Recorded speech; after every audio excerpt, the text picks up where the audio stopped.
Nous poursuivons la lecture de la première épître de Jean. Après avoir parlé de l'obéissance, de l'amour véritable et de la fidélité au Christ, Jean nous conduit maintenant au cœur de l'identité chrétienne. Dans ce chapitre, il est question de l'amour du Père, de notre adoption comme enfants de Dieu, de la séparation entre le péché et la justice, et de l'amour concret envers les frères. Écoutons maintenant la parole de Dieu. Première épître de Jean, chapitre 3e. Voyez quel amour le Père nous a témoigné pour que nous soyons appelés enfants de Dieu.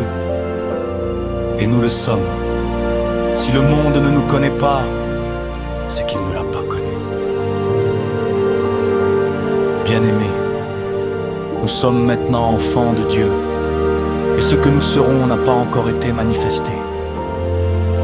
Mais nous savons que, lorsqu'il paraîtra, nous serons semblables à lui, parce que nous le verrons tel qu'il est. Quiconque a cette espérance en lui se purifie, comme lui-même est pur. Quiconque pratique le péché transgresse la loi, et le péché est la transgression de la loi. Or, vous savez que Jésus apparut pour ôter les péchés, et qu'il n'y a point en lui de péché. Quiconque demeure en lui ne pratique pas le péché. Quiconque pratique le péché ne l'a pas vu et ne l'a pas connu. Petits enfants, que personne ne vous séduise. Celui qui pratique la justice est juste, comme lui-même est juste.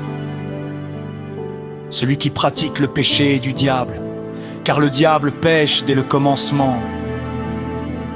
Le Fils de Dieu apparut afin de détruire les œuvres du diable.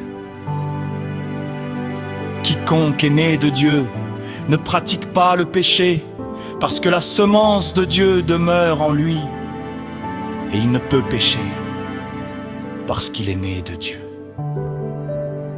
C'est par là que se font reconnaître les enfants de Dieu et les enfants du diable. Quiconque ne pratique pas la justice n'est pas de Dieu, non plus que celui qui n'aime pas son frère. Car ce qui vous a été annoncé, et ce que vous avez entendu dès le commencement, c'est que nous devons nous aimer les uns les autres. Ne soyez pas comme Caïn, qui était du malin, et qui tua son frère. Et pourquoi le tua-t-il? Parce que ses œuvres étaient mauvaises, et que celles de son frère étaient justes. Ne vous étonnez pas, frères, si le monde vous hait. Nous savons que nous sommes passés de la mort à la vie, parce que nous aimons les frères. Celui qui n'aime pas demeure dans la mort. Quiconque hait son frère est un meurtrier.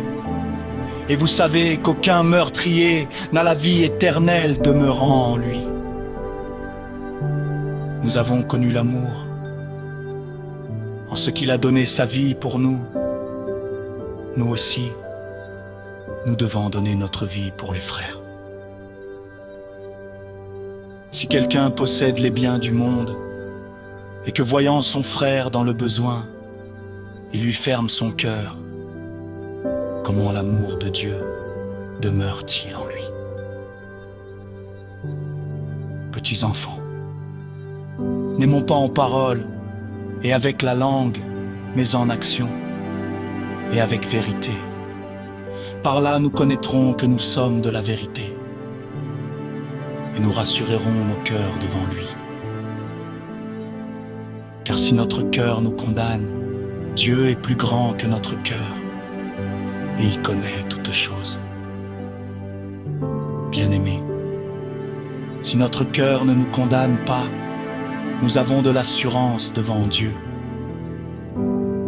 Quoi que ce soit que nous demandions, nous le recevons de lui, parce que nous gardons ses commandements et que nous faisons ce qui lui est agréable. Et c'est ici son commandement, que nous croyions au nom de son Fils Jésus-Christ, et que nous nous aimions les uns les autres, selon le commandement qu'il nous a donné. Celui qui garde ses commandements demeure en Dieu, et Dieu demeure en lui. Et nous connaissons qu'il demeure en nous, par l'Esprit qu'il nous a donné.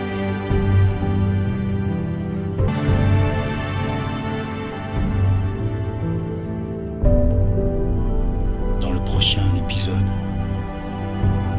nous poursuivrons avec le chapitre suivant. Si cette lecture t'a édifié,